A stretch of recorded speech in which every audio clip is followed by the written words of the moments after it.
Well, Simon, so many thanks to accepted my invitation to come here in my channel and talk about your background, and talking about the cheating in ultra running.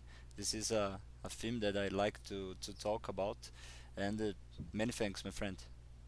Yeah, thanks for having me. Well, so as it is your first time talking to Brazil and here in my channel, I would like that you present yourself. Sure. So I'm Simon. I'm an ultra runner. I'm based in California in the US, but I'm originally from Canada, Montreal. And my specialty is really long distance, racing the 160 kilometer or more. I'm not a professional at all, though. I'm your average guy. I have a full time job. I have life commitment. So I wish I could train all the time and just be in the mountain, but that is not the reality. The reality is that this is more a weekend thing. But for weekend warrior, I'm doing a lot. I used to run about 100-mile race every month Mhm. for the past 4 years. I've been injured lately, so I'm slowing down a little bit. But yeah, doing it for fun and not necessarily the fastest, but I have some fast time also. My fastest 100-mile or 160-kilometer is a 16 hour. Mhm. So it's not quite professional level, but it's pretty fast. But I've Yes. also my slowest is 50 hours. So, up and down. Yes, for sure. And you have to consider, of course, the elevation gain and the course Yeah. and something like that. Yes. You are like me. I am not a professional, just doing this for passion, the YouTube channel and the ultra running stuff. I think, let's say, 95% of the athletes there are just amateur like us. This Yeah, is. absolutely. And I think that's one of the thing I love about the sport, at least for now. It's not necessarily a professional sport. You have some professional athlete, Mhm. but you have average people, I mean, quote unquote average, doing incredible things. And you get to line up. I'm in the US. I get to line up with people like Courtney DeWalter, Jim Walmsley. They do these races, and you will be at the same start line with them. You can give them a high five. And, I race a lot. I've done 60, 100 mile, but the comparison, it's insane that you can interact with these people. And I absolutely love it. Oh yes, yes, for sure, for sure. I already I had the opportunity to talk with the race organizer of the Western States here, Western Mm, States, and he said to me uh, that sometimes the staffs are some professional athletes, and you, let's say, receiving some support from a professional in the Western States. This is good. This is awesome. What I like the most in the US is that you have a lot of races, 100-mile races in there. Here in Brazil, we are just, let's say, starting in that. We don't yeah. have, let's say, so much races like in US. Yeah, and it's crazy how much in the US it really exploded over the past, I would say, 5 to 10 years. It used to be that you had just a handful of race, and then all of a sudden you have 3 or 4 race every week, and it's impossible to do all of them. Hmm. I try myself to do as many as possible, different ones. I try not to repeat it, but I I don't even know the name of all of the race. It's impossible. There's just Hmm. so many, which is great because it's a lot of variety. Yes, yes, for sure. Here in Brazil, the races are concentrated in the south part, in the south and southeast part of Brazil. Mhm. We have, let's say, just one or two races in Amazonia, in the forest, but it's not so easy to do some organization in there because Mm. we don't have, like, let's say, structure to that. So the main races that we have here is concentrated in São Paulo, Rio de Janeiro, in the south part of Brazil, like Paraná, Santa Catarina, these states. But we have, let's say, a lot of different courses, different let's say, forest or cold or desert or something like that we have here, but we can't do in we don't have, let's say, race organizers to do in this. Mm. Yes, Yeah. yes, we are, let's say, we have almost the same size of USA, but we don't have a lot of races. We are just starting the backyard ultras also here in Brazil. Oh, okay, that's good. Yeah, Yes. I've never done one, but I it's such a it's such a simple format to organize, but at the same time so interesting because, like we said, there's different levels. And the backyard ultra, if your goal is to do 30 miles, you can do 30 mile, and if you want to do 300 mile, you can also do 300 mile. Mm. So it's I think it's an interesting format. Yes, I did one on February, but I just did seven loops, because the main problem to for me to do backyard ultras is because my bride. It's Mm. the main problem.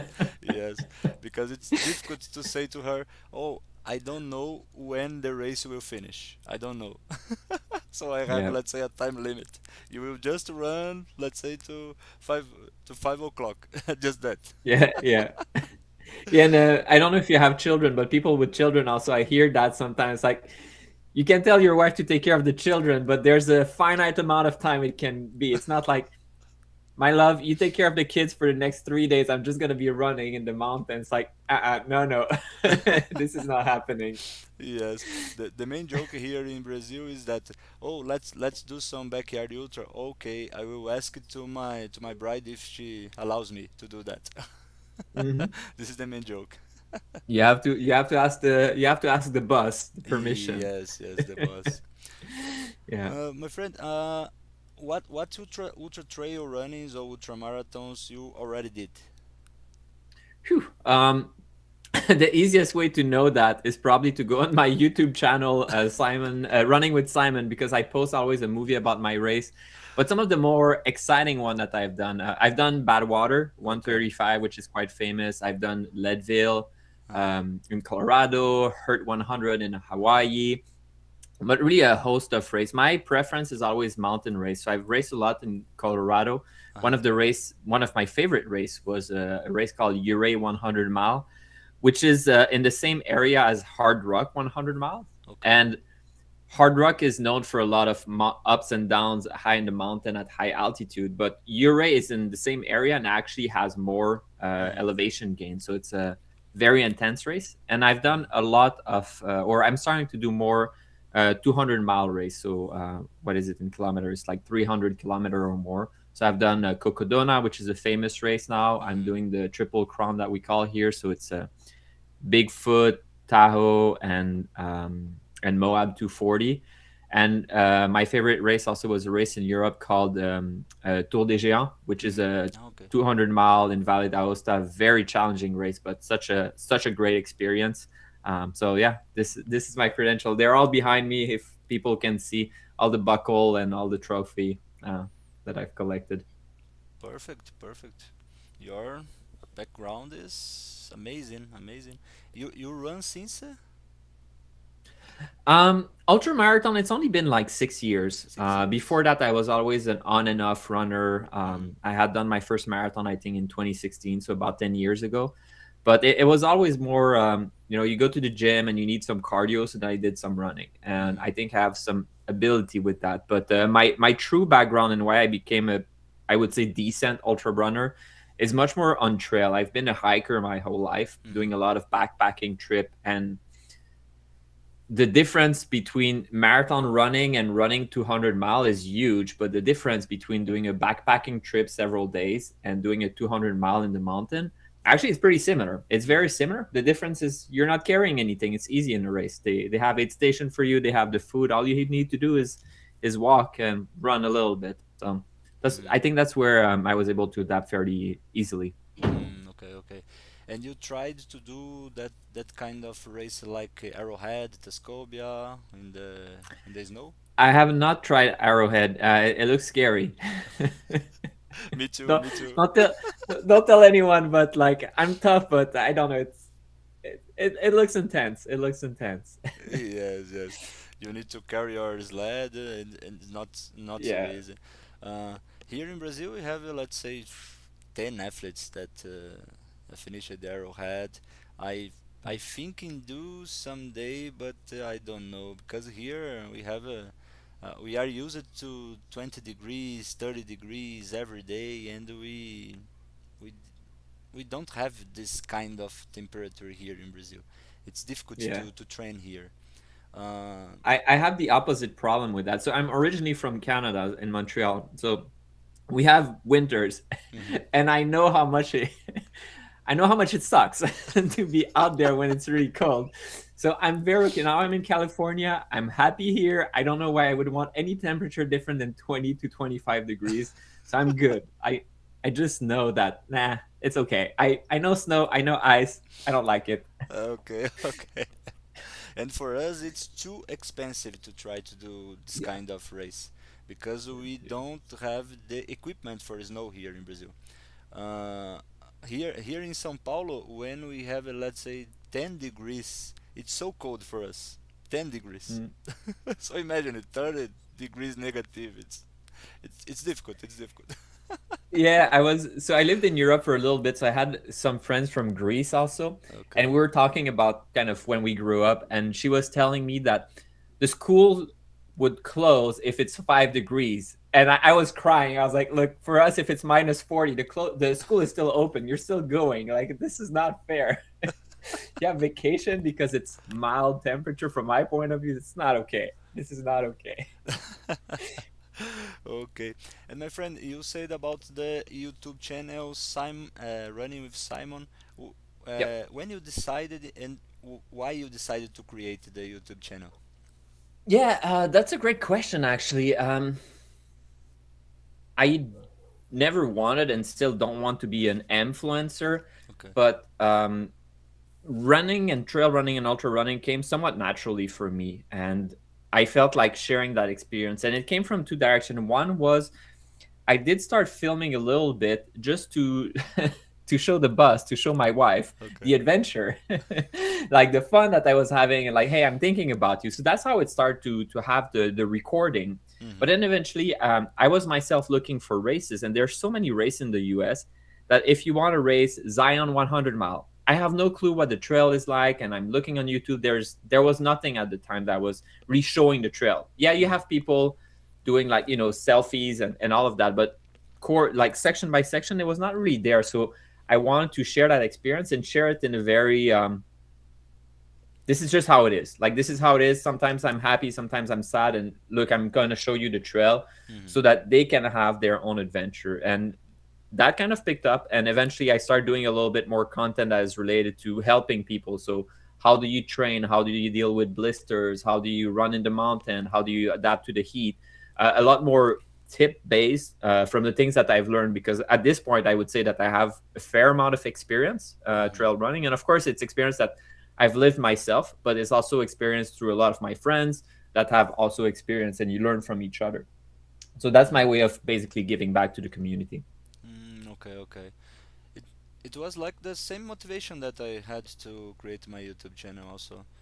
First I Cool. created just to show my trainings and something like that, and then I noticed that I could help some people that tried to do an ultra marathon, and I like to do this kind of interview Hmm. also, and I tried to join the ultra running with this, let's say, feeling with interviews or something like that, and this is my motivation to be here in the YouTube also.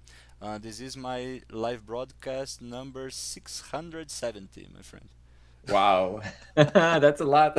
Yes, a That's a lot. lot. Yeah, that's Uh, crazy. a Yeah. lot. Yeah, I had with a friend, I had a podcast at some point, or like Mhm. interview based, and that was really fun because you get to meet so many different people. Mhm. And because he had contact, I had contact with people. So sometimes you interview professional runner. Like we interviewed, I don't know how much you know her in Brazil, but Tara Dower, when she did her Mhm. FKT for the Appalachian Trail, we interviewed some old school ultra runner, but also some Mhm. newer professional, but also middle of the pack cancer survivor, and you get so much variety.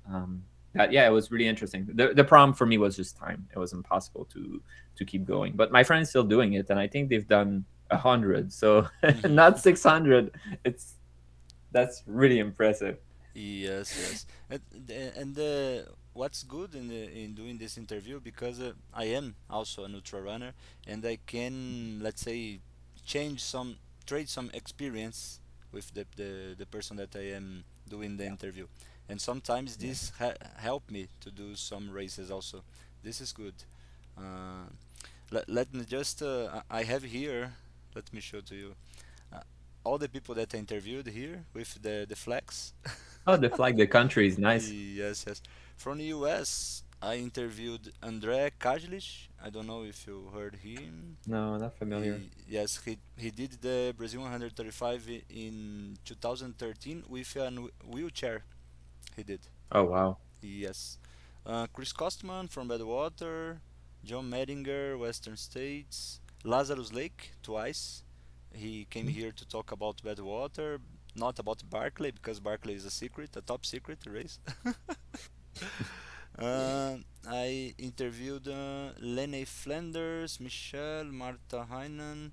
Uh, they did the Brazil 135 on relay. Ashley Paulson, Badwater. Mhm.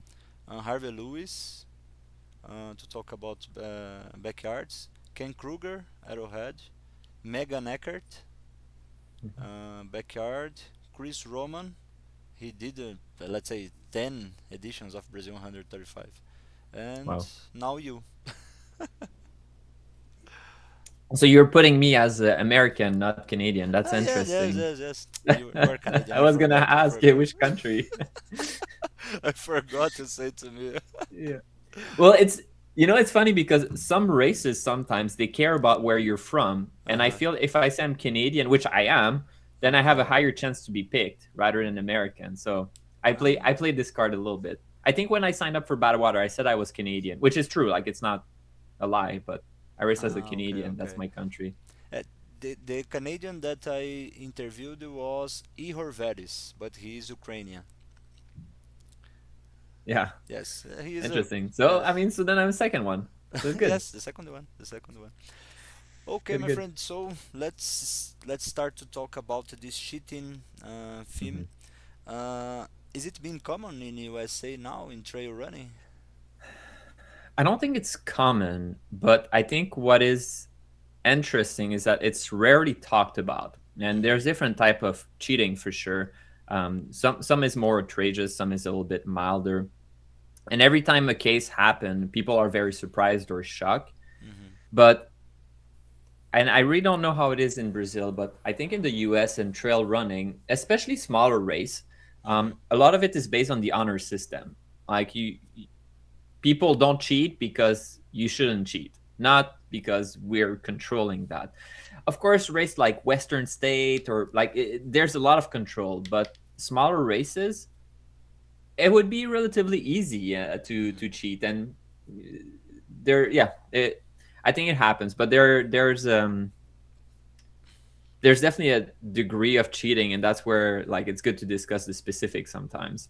Mm-hmm. When you say about cheating, it was like doping, do some shortcuts in the trail. Yeah, so I mean there's so many ways to cheat and it Yes, wouldn't be yes, so for hard. sure. But so doping, for sure there's a lot of doping Mm-hmm. at the professional level, and there's also no control. So you're in the weird position where you're not supposed to dope, but Okay. I have a hard time believing that no one is doping. And even recently, I mean, this is quite a coincidence, of course, because we were planning this discussion for a long time. But of course, very recently, and I don't know if it's just in the U.S. that we Mm-hmm. talk about it, but there's this big saga with Sage Kennedy saying that Cam Haynes is doping, and then it's a huge fight. Quite frankly, I don't follow either of them, so I don't really follow. But it's a discussion that is interesting because it brought to my attention that the definition of what is doping is different for everyone. Some Mm-hmm. people consider that Yes. peptide is not doping. Some people consider that testosterone is not doping if you're aging. Some people say that it's not doping if you're not a professional. Some people say if you're not tested, then it's okay Mm-hmm. to use it. So I feel there's a gray area. So doping is definitely one. It's a black box because there's barely any control. There's a few races that will control, but Mhm. even if you do blood test and urine test in a race, the doping itself will happen in training, not at the race. So it would be very easy for someone to be Mhm. using during a training period, and there's no regulatory body. So yeah, you can Mhm. come at javelina, you win the race, you pee in a little cup, and you'll be clean. But your whole training, you're doing a lot of steroids that Mhm. will never show up. Then the other one would be course cutting. Course cutting would be sometimes very difficult if it's in the mountain because very Mhm. often there's only one way, but there are situations where it happens, and I think there was a case a year or two ago where a runner just used the road instead of the trail and Mhm. was penalized for that. I've seen myself people do some course cutting, Mhm. but I'm a back or middle of the pack, so it's always more like surprising Mhm. that you notice that and you're like, "Wow, did you really do that?" And I don't really know how to react because who cares, and I don't know who Mhm. they are, and they just disappear. But I notice them because I film for my movie, and then I will notice someone that I'm much faster than them. I pass them, Mhm. and then there's a loop, and magically they appear in front of me again. And I was like, "Well, I know you've cheated. I would remember you passing me. You're clearly slower than me, but then I find you again." Mhm. And then you I think the third category of cheating, which is definitely the milder form, would be everything that is it's clearly against the rule, but is it such a big advantage? Maybe not so much. So there will be things like we have pacers in the Mhm. US, so someone that will run with you, and you're supposed to carry your own material, your own food and everything. But some Okay. people might Okay. give your rain jacket, you give it to your pacer so you don't have to carry it. The food, you give it to your pacer. That is almost impossible to control, of course. Mhm. You can have rules like you have to have a certain amount of safety gear on you, and then instead of carrying everything, then you give it to your pacer or you don't even carry it. I think this form of cheating is definitely milder than course cutting or getting Mhm. in the car or doping, but it definitely happens, and it happens to various degree depending on the race. Mhm. Yes, this third one is very very difficult to control. You are right. You are right. Here in Brazil, the main problem to us is the athletes that get in the car. This Okay, is yeah. the main problem, because as we are talking before we got live, Brazil 135 was born before Badwater, and as it was born like this, Brazil 135 always allowed to have the car, to Hmm. have a car with the athlete, and it's very difficult to control this.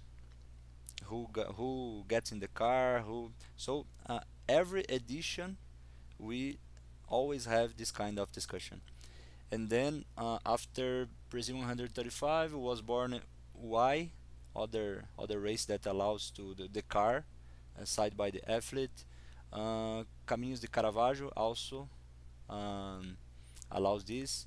Caminhos de Rosa didn't allow the car.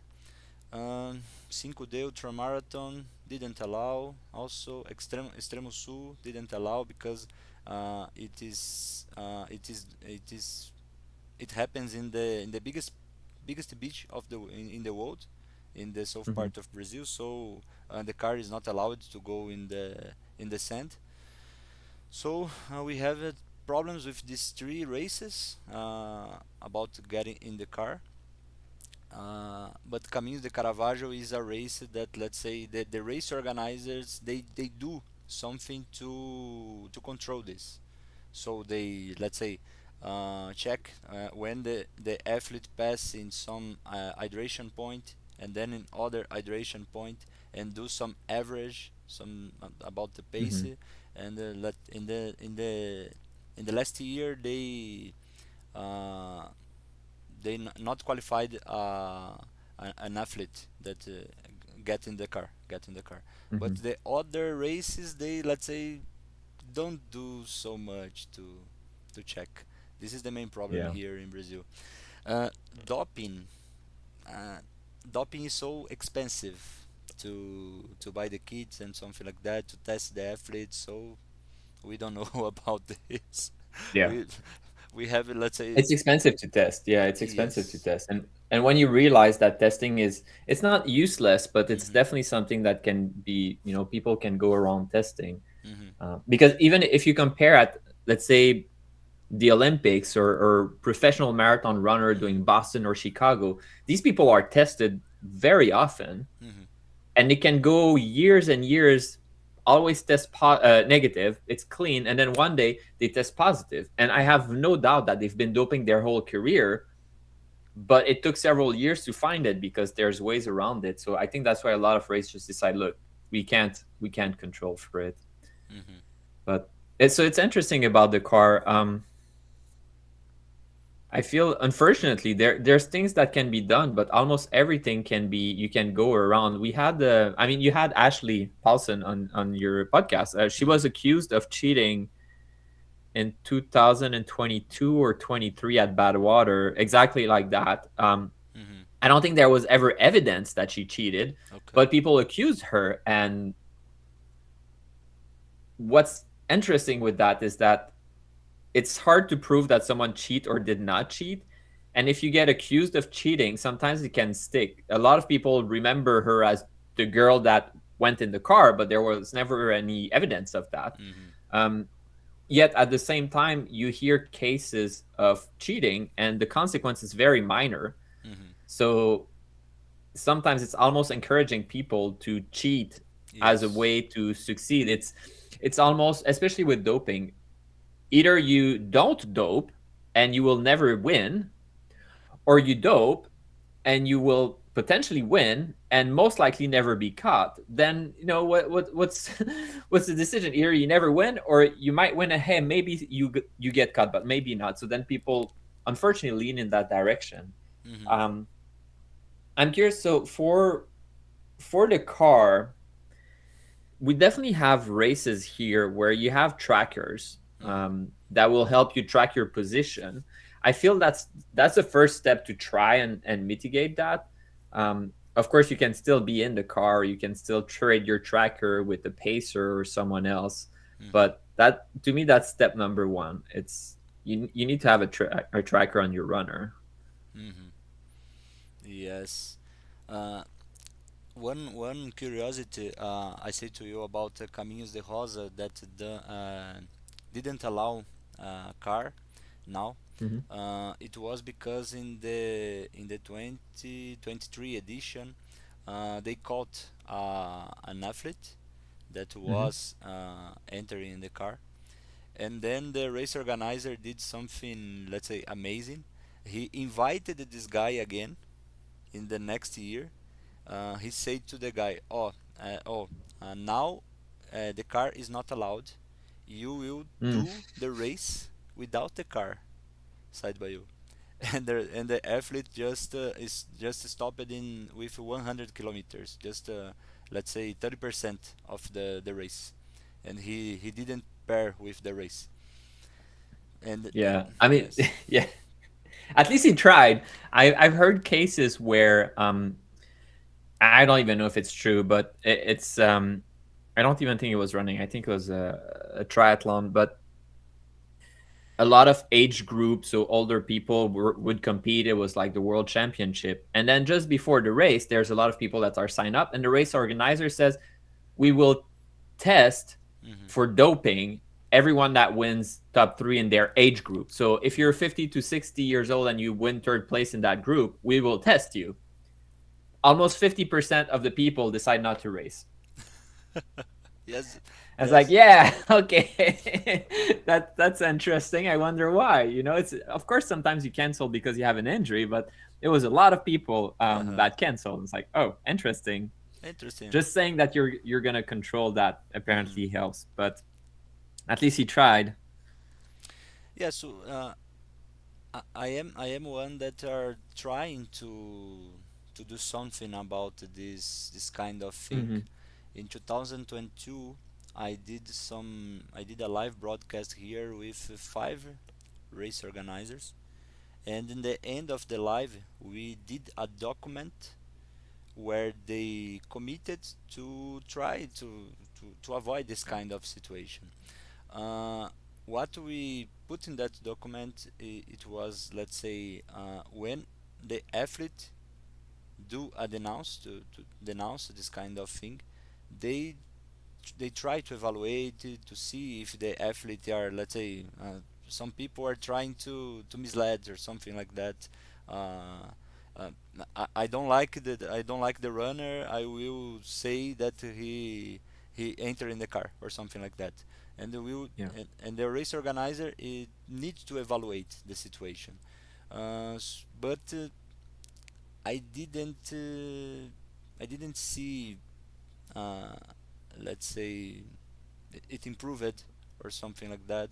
But we are always listening about about some athletes that enter in the car. uh, I did a test last year. The winner of a race here, he was accused to get in the car. He was accused.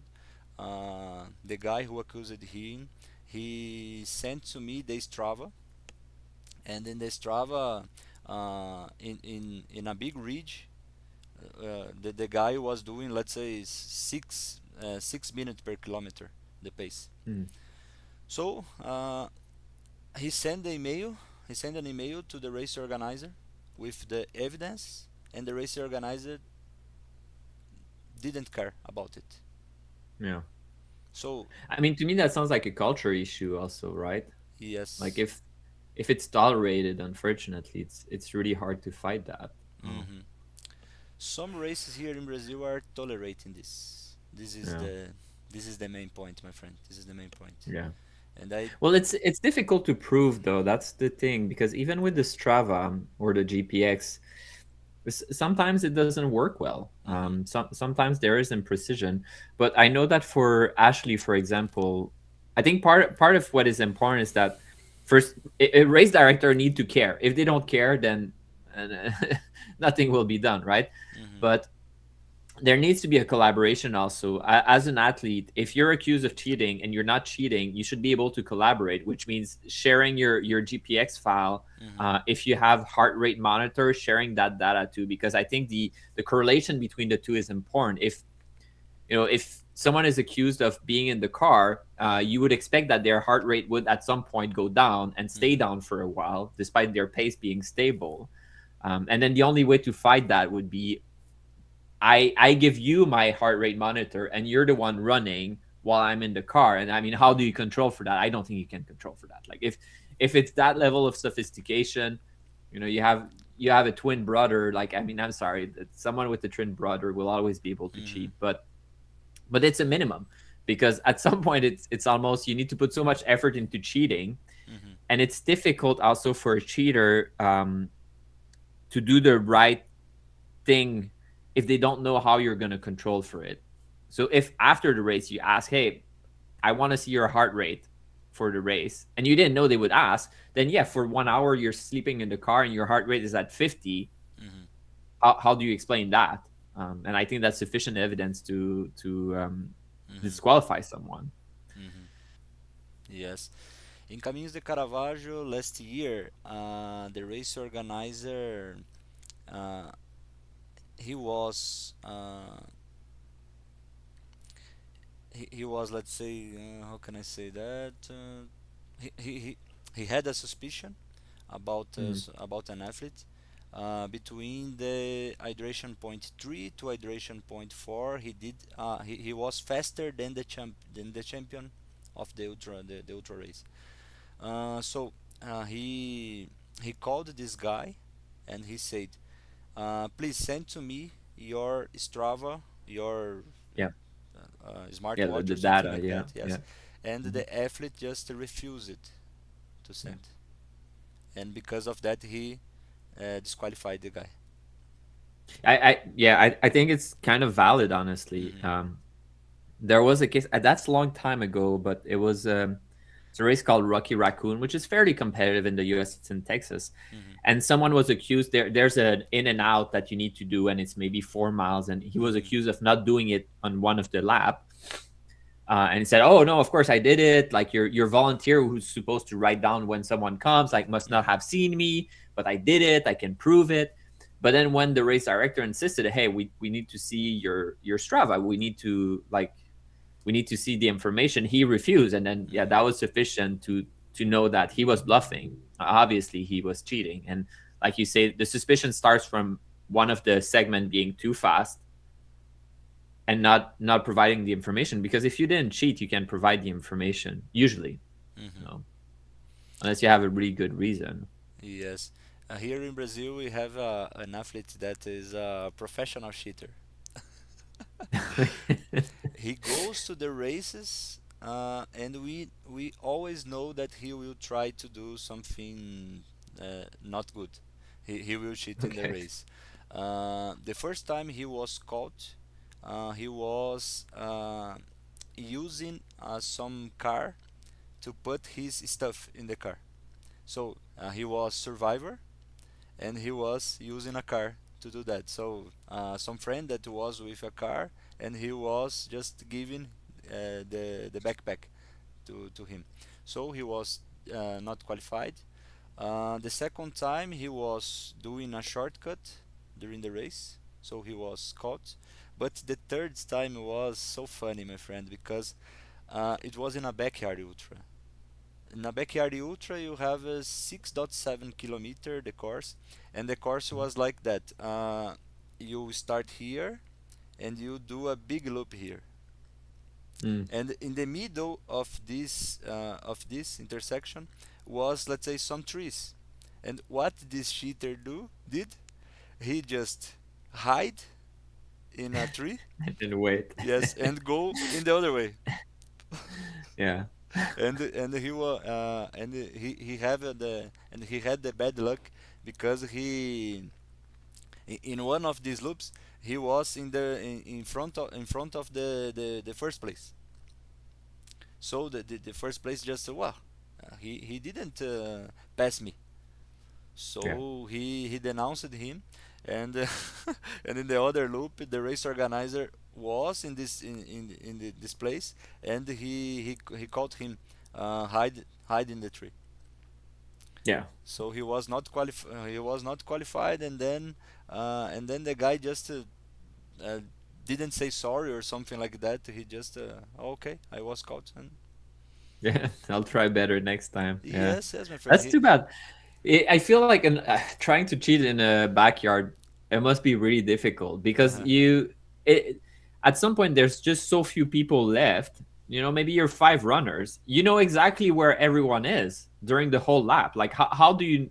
I understand when there's 300 people, like, it's Hmm. difficult to remember who passed you. But when there's five people, you know who the five people are, and you know who's in front, Yes. who's in back of you. It's almost silly to even try that.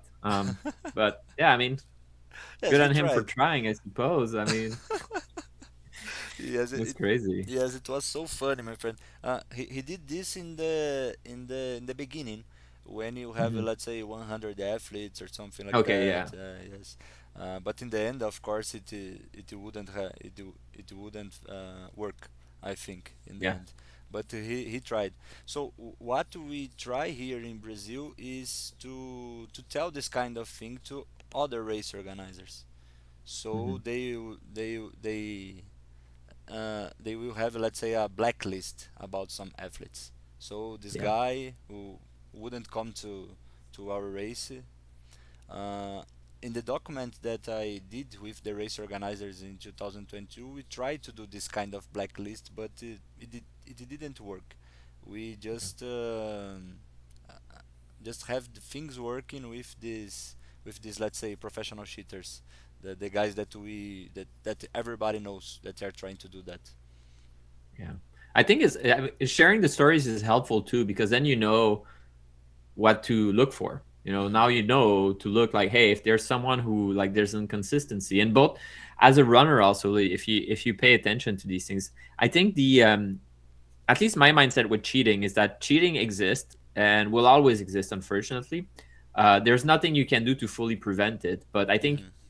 that doesn't mean you shouldn't try to limit it. It's the same thing with doping. Of course, doping will always happen, but if you don't control it, that's not a solution. That's just going to make it worse. At least when you're controlling, people have to be a little more vigilant. There's a little bit less of it. So it's trying to limit the amount of cheating. Like, like I said, with the pacer carrying your gear, it's impossible. Like it's impossible to fully control for that. I can Mm-hmm. always give my rain jacket to my pacer, and nobody will ever know. But at least, if you talk about these things, then you know what to look for. So if there's a runner, he's not even carrying a bag, and then someone is pacer has a huge backpack, then the crew is carrying for him. And yeah, sharing these stories, increasing awareness is important, and then race director doing their part of it, for sure. Mm-hmm. Apart of Badwater, what other races in US use cars to support? Well, it's very rare. And there's a Keys 100 mile also that does that. It's a race in Florida. It's 100 mile. It's also very hot. Mm-hmm. But I think that one would be a little harder to cheat with that, because there's just not as many places where you can stop. Whereas the problem with Badwater is also that in the middle of the night, it would be impossible to actually see someone getting in the car. Mm-hmm. So the if you want to cheat at Badwater, the way you should do it is probably have some of your pacer that are in the car dressed like you are, Mm-hmm. similar body shape and everything. And then in the night, instead of you running, then you just switch place, and then the pacer would run instead of you, and nobody would ever know. And the reality is you can't fully control for that.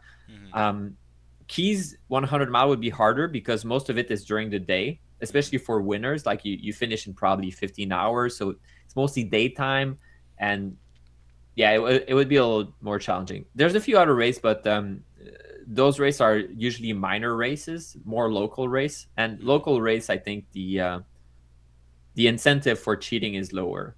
Usually, people will cheat at races that are like Badwater, that are a little bit more famous, because it's Mm-hmm. not so much about winning the race for prize money, because most races don't have Okay. prize, but it's more for fame and online presence. If you win Badwater, then you get a little bit of fame, and if you get a little bit of fame, then sponsor will come, and if you get sponsored, then you get money. If you win a minor race that nobody cares about, Mm-hmm. whatever, like cheat. Like I'm not encouraging cheating, but if you cheat, like what do you win out of that? Absolutely nothing. So then you would think that because of that, it's less common or less of a problem. Mm-hmm. Yes. Yeah, here in Brazil is something that we are always questioning ourselves. Why someone try to cheat in our Yeah. races here? Because we don't have money as prize or something like that. It's just social media, Yeah. just to post I was the champion or something like that. Because it doesn't make sense, my friend. Doesn't make sense. Yeah, so someone I made the exact same point before, and someone pointed out to me, and I kind of agree. It's Simon, you're thinking like someone who doesn't cheat, Mm-hmm. which is like the only reason I would cheat is for money. Like that's like, but I think often also sometimes a cheater will cheat more for their ego, Mm-hmm. like it's more for their image, because they have a self confidence issue, and they want to prove they're better than other people. Mm-hmm. And it's true that you see cheating in things that just don't make sense, like video game cheating when there's no sponsor, no money, but people will cheat anyway. Mm-hmm. Why? For their ego, because they want to feel that they're better than other people. Now Mm-hmm. that's where I'm like, but I don't understand, because you've cheated. So I don't see the Yes. point. But yeah, maybe I would not be a good cheater. I don't know. Yeah, Yes. it's hard to understand. It's hard to Mhm. understand. Yes. I would feel guilty if I get in the car and that's how I win a race, or even just finish the race by getting in the car. I like, that you've not done it. It just feels weird. Mm-hmm. Now, of course, if getting in the car and cheating makes me win $10 million, then yeah, okay, like maybe I would do it this one time for $10 million. But if there's no money or limited money, like what? Yes. It's hard to understand. But the reality is that it does happen. Mm-hmm. I feel bad sometimes when I am training here and my Strava shows, let's say, 1 kilometer more. Mm. I put a comment. It was 14 kilometer, not 15 kilometer. I feel bad Oh about yeah, that. Yes. when you forget it. Yes. Yeah, I think they're better now. But for example, you forget to stop your watch and you get in the car. and Hmm. now you've done 100 mile in 30 minutes. It's like, Yes. well, guys, I was in the car. I'm sorry. I'm gonna delete it now. Yes, we feel bad about that. We feel bad about that. Yeah, But yeah, yeah. people just here in Brazil, it's so difficult to get, let's say, an sponsor here in Brazil. Mm, So uh, e- even the we have here uh, a good ultra runner called Valdemir Jandosa. He was the 55th place in Spartathlon. He's mm. a Wow. good runner, and he struggled to have sponsor. He struggled to have sponsor. But Yeah. the other athletes here, it's difficult to have sponsor to ultra running. It's difficult. I mean, I don't have a sponsor, and I will never get a sponsor. So I think there's a bigger market in the U.S. though, and Hmm. it's just about money. I think if you would look back 10 years ago, it was almost impossible. But now Hmm. that it's more and more popular, brands are coming in sponsoring people. But what we also notice is that at the end of the day, winning race is not necessarily the key factor. Hmm.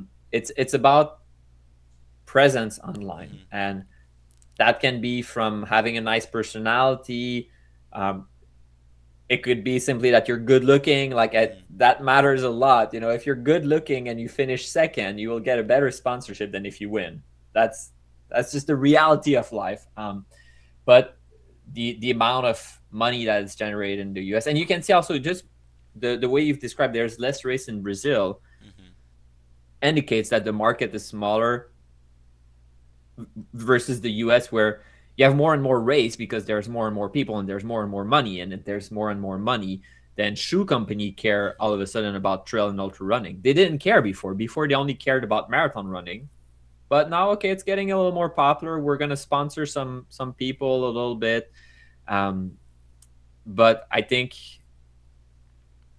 outside of the US, it's probably more difficult. I think maybe in Europe there's some places that they're able to do it because you have UTMB and you have Hmm. big brands like Salomon and La Sportiva, Hoka. These brands are somewhat international, but yeah, it's difficult.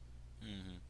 Yes, the trail running scenario in Brazil, I can't say to you if, let's say, a proper or something like that, because I didn't do the races, the trail running races, the bigger one. But Yeah. we have here the UTMB also, UTMB by Hmm. Parati here, and we have a La Mission. I don't know if you heard about. Yeah. S- are They are big brands here in Brazil, so they have some money as prize, and they have some big brands doing the sponsor or something like that. But the trail running here in Brazil, they have more athletes in their in their races. But the ultra marathons here in Brazil just get along with like 300 athletes, 200 athletes, just that. So it's difficult to get some sponsor here in the ultra marathon. Yeah. I bet. Uh, my friend, I would like to ask you about the video you recorded last year. It brought some discussion with race organizers, athletes, the video about the cheating. Oh yeah, yeah. Wow. I barely remember when I did it, why I did it specifically. If there was something, a case that had happened. But I think it's funny because now it's even more actual than it was a year ago, because there's literally an influencer that has publicly stated that he's taking peptide, and Hmm. then a professional runner says, well, if he's taking peptide, he's doping. Like, why are you not disqualifying him? And race organizer just didn't do anything, so now they're reporting him, and Hmm. it's a whole mess. It's a whole mess, and the discussion is not necessarily healthy sometimes. But no, I think the video itself generated good discussion, Hmm. mostly with other runner. I don't know that race director necessarily took notice of it, although they usually follow me, and I'm close to quite a few race organizer. Hmm. Um, there's an effort to control that, but at the same time it's difficult to decide what to do as a race director. Hmm. So disqualification is, it's an obvious thing that you can do, but sometimes it's not necessarily the right step. If someone, we have race, for example, you need to carry at least 400 calories of Hmm. food that you will not use. It's just safety. Okay. If a runner doesn't have it, only has 300 calories, do you really disqualify them for that? Or do you say, okay, you have a 10-minute penalty? And there's a balance. So I think the case that had happened last year was at Blackwater, no, Black Canyon. Okay. And a runner, that's the one where instead of following the trail, he went on the road. But everything indicates that he did it by mistake. He asked the police or whatever, where should I go? The police point to the road. That was the wrong thing. When he realized, he tried to go back on the trail, Hmm. and it was not for a long segment. Should the person be disqualified? Technically, he should have gone backward and do it again. Hmm. Uh, but that generated discussion and a little bit of controversy. Originally, I think the runner was not disqualified, and there was public pressure, people saying, hey, like he broke the rule, he should be disqualified, and was eventually disqualified. But Hmm. I think the most important is to talk about it and increase awareness, for people to understand that there is always an issue, especially if you don't talk about it. Hmm. Yes, yes, you said a good point about that because the race organizers before disqualifying someone need to do a good evaluation, to do a good investigation, and Yeah. I don't know, they could put in the rules the kind of, let's say, punishment that the athlete will receive or something like that.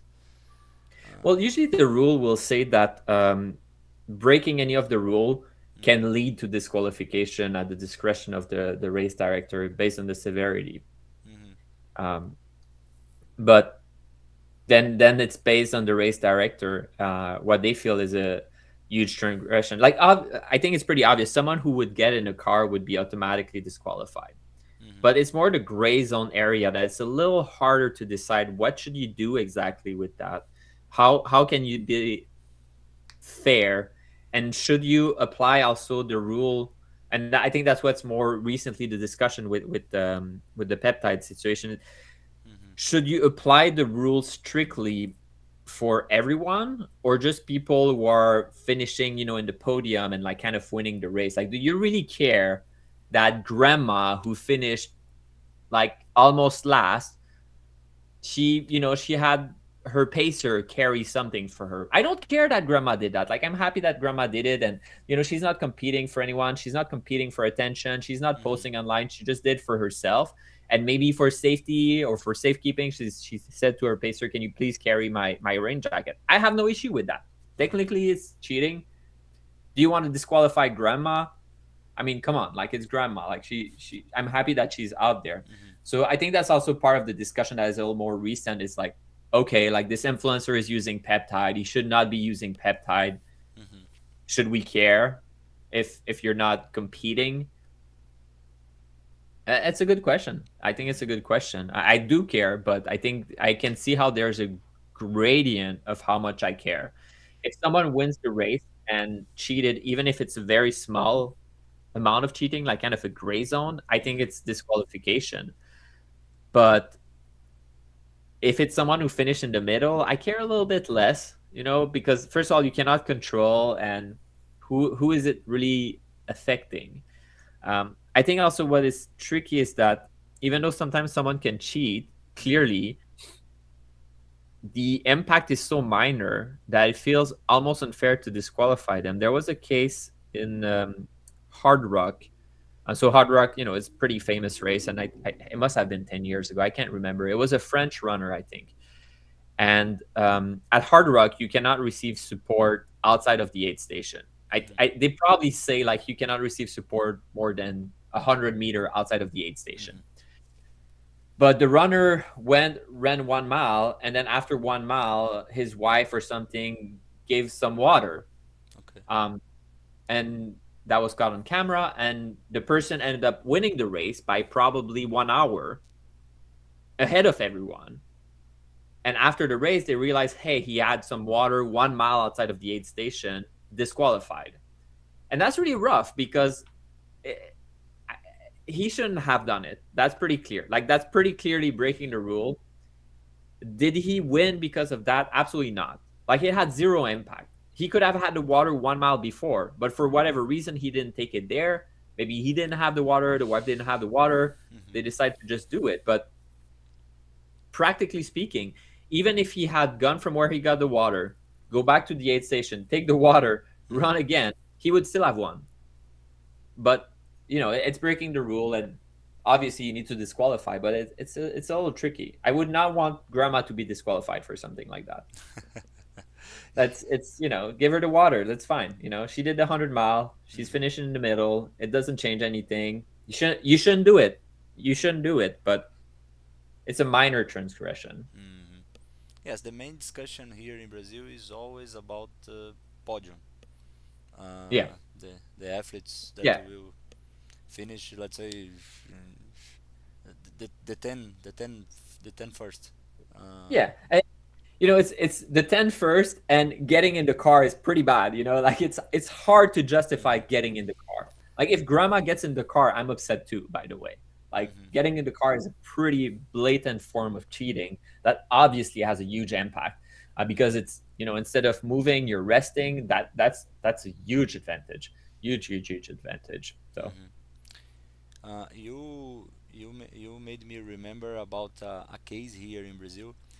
In Brazil 135, it was in 2013, I think. Uh, there was a rule that you can't receive any kind of support. Let's say someone is trying to carry you, mm. helping you, touching you, or something like that. Uh, and a friend of mine, he was finisher, but they took a photo of him with his brother just hugging him, Oh, just wow. hugging him. Okay. And this photo was sent to the race organizer, and he was disqualified. Wow. Yes, because of a photo. Yeah, I think it's a little too much. See, that's a great Yes, example. yes. Um, I mean, it's interesting to say there was a case that was also controversial in the U.S. That's a long time ago. I don't Hmm. know the year, but it was Western State. So Western Yes. State is like one of the most famous race, and it was I can't remember the name of the runner, but the pacer was Scott Jurek, and it's a famous case where the end of Badwater, you finish at the track and field. You Hmm. do one lap and then you finish. Okay. The runner, he was winning Western State, and he was maybe 50 meters from the finish line, but he started bunking and not being able. And Scott Jurek physically helped him a little bit, Hmm. and he got disqualified because of that. So he didn't win Western State because of that. It was probably the right call to disqualify him for that, Hmm. but at the same time, I think Scott Jurek, like, if they had realized that, because it was not like he was carrying him on his shoulder. I think he just like supported him Hmm. underneath, or it was some level of support. And obviously, if they knew he would be disqualified, they would not have done it, and he would have won the race. But support is support, and you're not supposed to do that. Hmm. Yes, So, yes. Rules are rules, but sometimes the rules are rule, rule. yes, but sometimes the rules are just for my friends, or no, just for my enemies, not my friends. Yeah. Yes, exactly. Yeah, yeah. Well, I think that's where the race director needs to they need to make a decision sometimes. Hmm. Like, was that the hug? To me, the hug is not sufficient. Yeah, you touch, but like, the hug is not sufficient, and Hmm. especially if it's not a situation where, like, you could see that the person was not able to walk by themselves. The hug is more Hmm. than a hug. Then now you're supporting. But if it's a finishing line and like you're holding the hand and like, come on, this is maybe a little too much and too intense. Um, but yeah, you have to be careful for sure. Yes. Other case that happened this year was a guy from Russia that Mhm. came here here to Brazil 135, and he finished the race with the flag of Russia. And this, for the World Athletics, is prohibited to do. Mm. And Okay. the race organizers didn't do nothing about, because he said, this That's race, interesting. yes, this race is not a race that follows the world athletes. Mm. So No, that's interesting because that's not cheating to get an advantage, but it is breaking the rule, yes. which is interesting. We have rules like that sometimes. Hmm. Well, not political rules, but you're not allowed to litter. Like your trash, you need to carry it to the trash. You can't just Hmm. like throw it on the ground. Technically, you can be disqualified for that. Now, you don't win the race because of that. Hmm. It doesn't change anything, but you're breaking the rule. So then the same thing. It's up to the race director to decide. Hmm. You know, I would find it sad that someone wins Western State and then they find out that one of the gel pack fell down on the trail and it's like, hey, you're trashing the Hmm. trail, you're disqualified. Like I think that would be pretty severe punishment for something like that. But yeah, interesting. So no flags.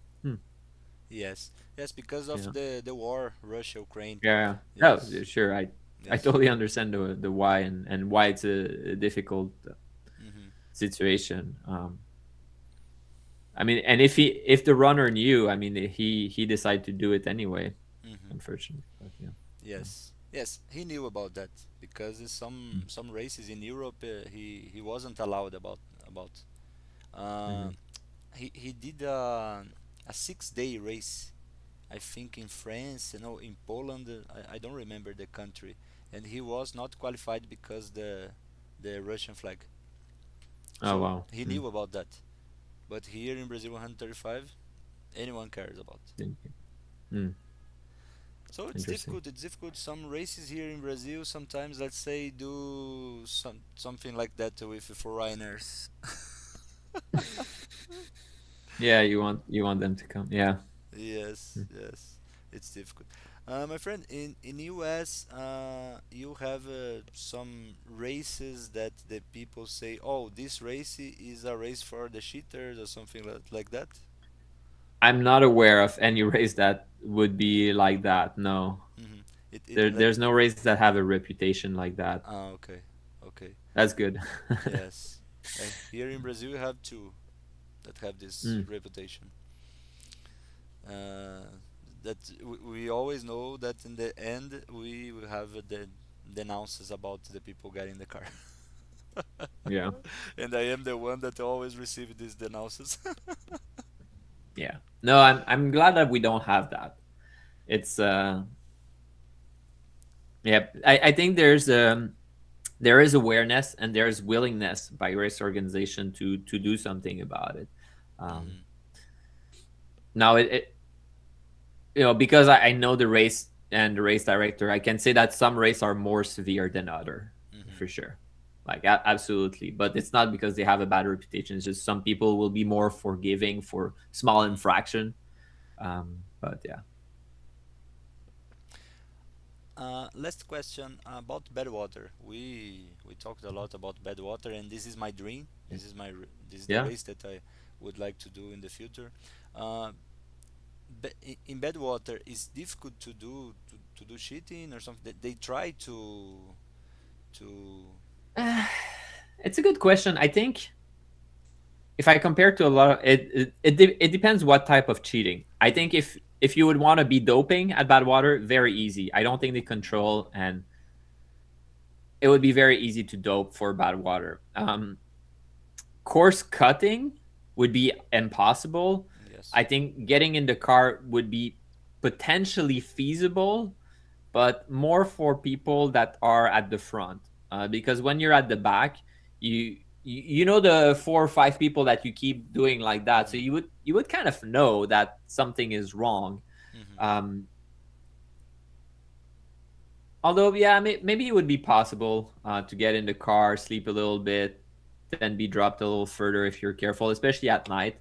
Hmm. But I think the race director is doing a good job at having a lot of rules and really trying to control. So Mm-hmm. I do respect him for that. In fact, there the rules, it's like 20-page. It's Okay. crazy. There are so many rules, it's almost impossible that he will not break a few rules, because there's a lot of safety rule. With like the runner, there's almost no rule. It's pretty obvious, you just got to run. But the crew and the car, where can you stop, how often can you stop, how do you do it, how many people are crossing the road, and these sorts of things, like minor Mm-hmm. rules.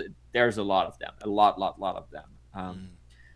But yeah, no, I think it's a pretty decent one. And I think it's good to go back also. The one case that was discussed a lot, it was definitely Ashley Paulson. Okay. um, and in the end, I think most people that understand or have followed feel good that she did not cheat.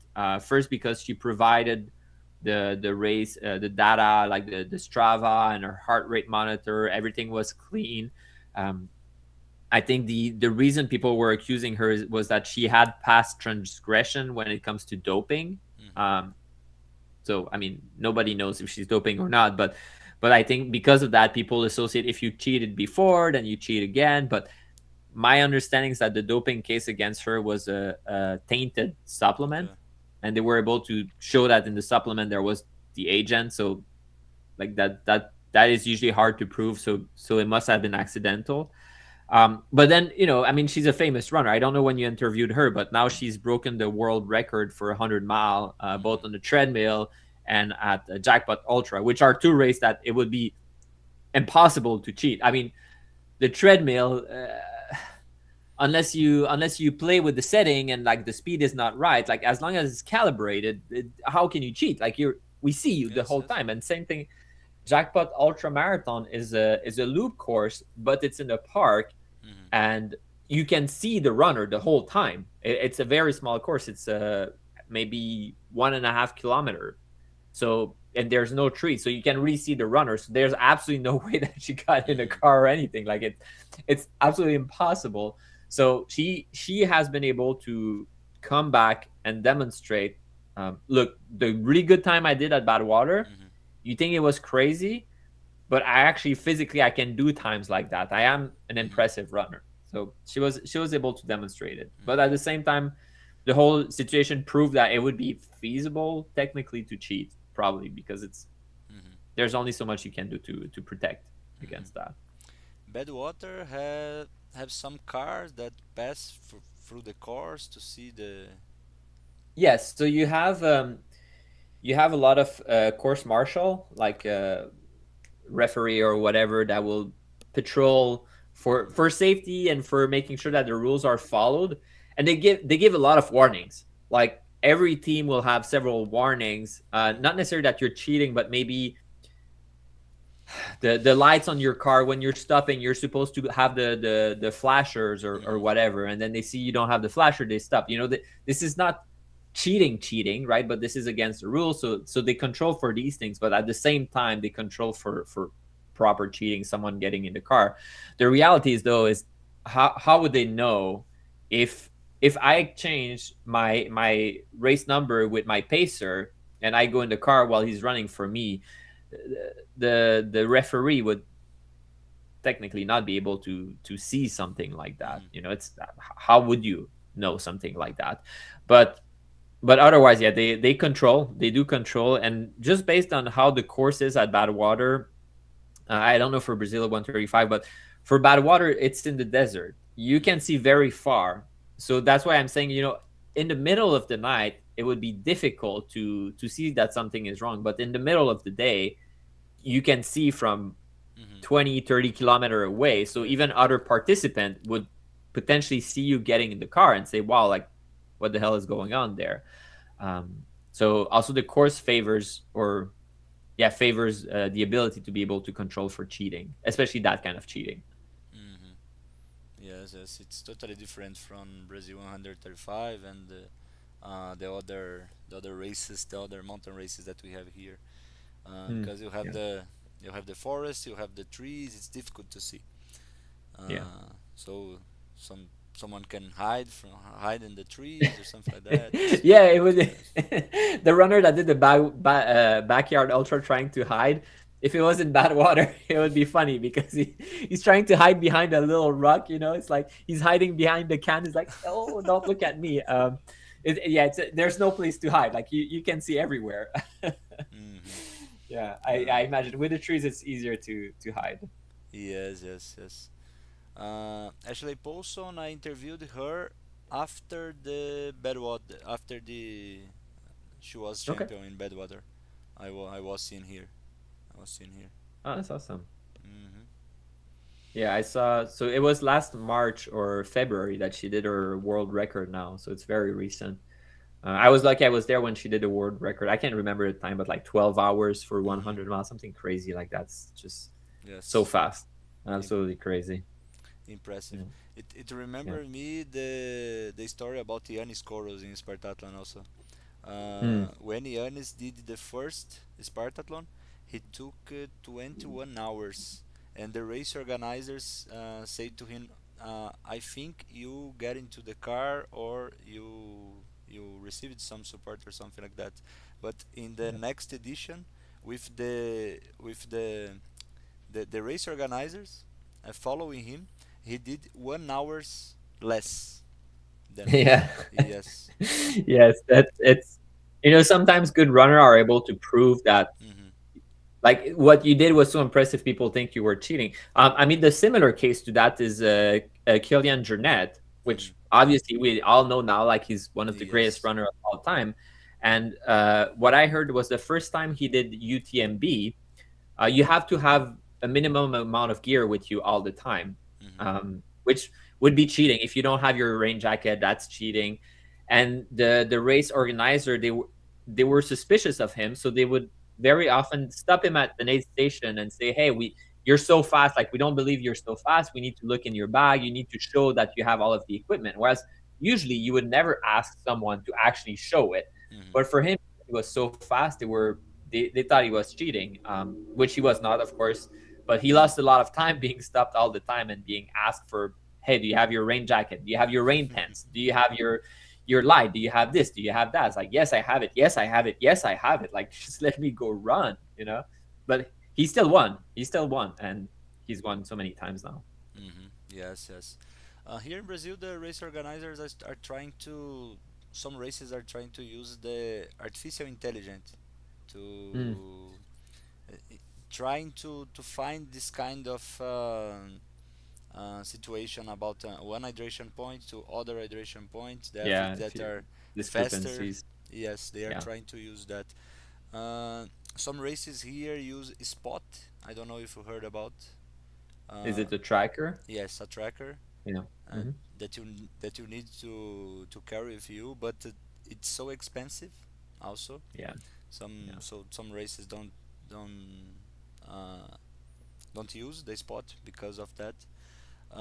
But they are trying. I already heard about some races that are using some, let's say, some fake relays. So some people, some staffs are running along Hmm. with the athletes, and they are just doing some photos or seeing some situations. They are fake runners. Yeah. Yeah. Yes. Well, that's a lot of effort. Yeah. Yes. Some That's good races that are you're trying. using, let's say, some bracelets. Hmm. Uh, we have some races that do a lot of loops, and then if you didn't do some kind of loop, you won't have a specific bracelet. Yeah. Here in Brazil, we are trying to do a lot of things, but it's very difficult to control. It's very Yeah. difficult to control. But some races we didn't see efforts to control also. Yeah. Yeah, which is too bad. But it's good. It's good that some races are trying. Yes. Trying is the best you can do, right? You put some effort, and at least you minimize the amount of cheating. Hmm. Um. Yeah. Yes. Yes, that's good. My friend, okay, so many thanks to have this conversation. It was very good for me to Yeah. know how is Thanks the for having me. cheating in US, and you know how is the cheating here in Brazil. Yeah. Now I know. Now I know. Great. Well, it was really fun. Thanks for having me. Yes, thanks, my friend, and hope I can see you here in Brazil to running some trail running here, or our Yeah, intro. would be great. Yes, would be Would be great. great. Let me know when you get in Badwater also.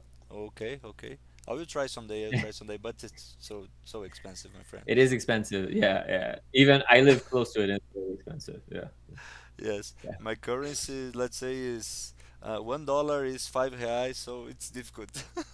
yeah. Wow. Yeah, yeah. Yeah. Okay, All right. so have a good night, my friend. Bye bye. Thanks. Thanks for having Thanks. me.